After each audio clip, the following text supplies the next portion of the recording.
Bonjour à toutes, bonjour à tous. Par cette série de podcasts, je souhaiterais vous présenter le nouveau cours que j'ai réalisé portant sur l'économie du sport ou la socio-économie du sport, son impact économique et les modèles de fonctionnement.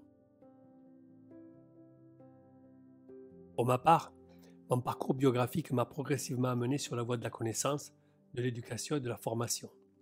Ma soif d'apprendre et de curiosité n'a jamais été monolithique et m'a conduit aujourd'hui comme hier vers une propension à comprendre les choses, les événements et les modèles organisationnels avec une loupe d'explication double, une pratique des mathématiques financières et les modèles théoriques sociologiques pour la compréhension des organisations.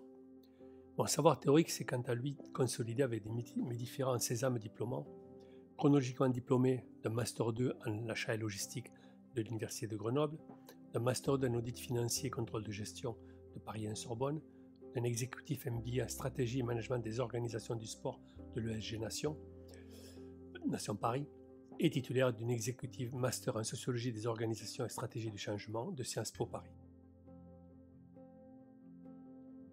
Auteur du livre Mythes sur l'économie du football français ou du mercantilisme au hold-up dans le football professionnel, publié en 2021, Désillusionniste de la légitimité, publié en début 2024, enfin en novembre 2024, la grande dévalorisation de l'écosystème du football français. Auteur d'articles sur la déconstruction de la chaîne de la valeur du football français et du rugby, et de la fragmentation des identités sociales dans les organisations du sport.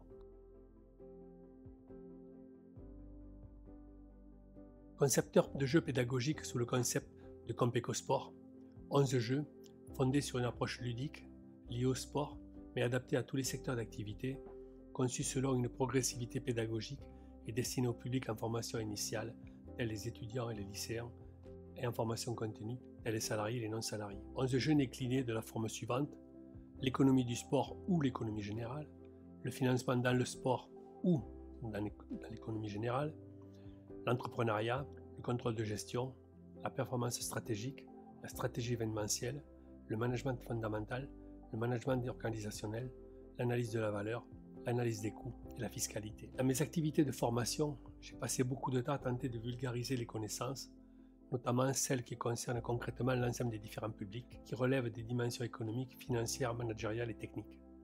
J'ai donc fait de la pédagogie applicative, de la vulgarisation qui assure à tous les individus la capacité d'accéder à la compréhension des connaissances nécessaires à mieux définir sa vie professionnelle et sociale. À partir d'un doute radical afin d'accéder à la connaissance, à la manière d'un René Descartes dans ses méditations métaphysiques, la démarche d'une investigation sociale et politique pour produire une connaissance sûre et certaine constitue l'objectif d'un travail de recherche, et pour y parvenir, un doute méthodique caractérise une méthodologie radicale. L'existence d'une connaissance qui résiste à tout doute doit être considérée comme véritable. Pour Descartes, l'existence du monde est incertaine. Je cite: « Il y a déjà quelque temps que je me suis aperçu, dès mes premières années, que j'avais reçu quantité de fausses opinions pour véritables, qui ont fondé depuis des principes si mal assurés, qui ne pouvaient être que fort douteux et incertains, de façon qu'il me fallait entreprendre sérieusement, une fois en ma vie, de me défaire de toutes les opinions que j'avais reçues jusqu'alors à ma créance, et commencer tout de nouveau, dès les fondements, si je voulais établir quelque chose de ferme et de constant dans les sciences. Et cette entreprise me semblant fort grande, que j'ai différé si longtemps, que désormais je croirais commettre une faute, si j'employais le temps qu'il me reste pour délibérer au lieu d'agir. Maintenant donc que mon esprit est libre, je m'appliquerai sérieusement et avec liberté à détruire généralement toutes mes anciennes opinions. » Douter radicalement à la manière de certains penseurs implique un caractère affermi. C'est un comportement exigeant qui nous éprouve pour produire la condition d'une lucidité accrue sur l'entendement des circonstances qui nous entourent. Cette disposition ne va pas de soi et appelle un cheminement de questionnement sur la réalité de notre vie. La radicalisation de nos doutes conduit à une exigence de vérité sans pour cela s'opposer à elle. Les finalités de ce cours sur l'économie du sport portent sur un projet de sensibilisation à celle-ci et sur la compréhension des concepts économiques et leur application dans le champ des activités managériales des acteurs du sport. Il a pour objectif d'attirer l'attention des managers et des directions des organisations du sport sur les conditions de la performance financière en intégrant en amont des analyses et des réflexions, les causes et des dérives des résultats financiers. La prise en compte des concepts d'économie générale conduit vers une analyse causale des organisations sportives et engage un management financier qui s'appuie sur un diagnostic qui met en évidence des interrelations entre les stratégies opérationnelles et le marketing déployées. Ainsi, il s'agit de proposer de nouvelles préconisations qui répondent à des objectifs destinés à assurer la pérennité sur le long terme des organisations sportives. Pour répondre à cette finalité, la synthèse du cours portera sur un modèle d'outil d'autodiagnostic causal destiné à analyser les résultats économiques d'un club de sport et d'en retirer les interprétations et d'offrir des préconisations. La présentation du programme Économie du sport se déploie selon 7 chapitres. Le premier, principe d'économie générale. Le deuxième, application au club de football. Ensuite, les modèles économiques dans les sports collectifs.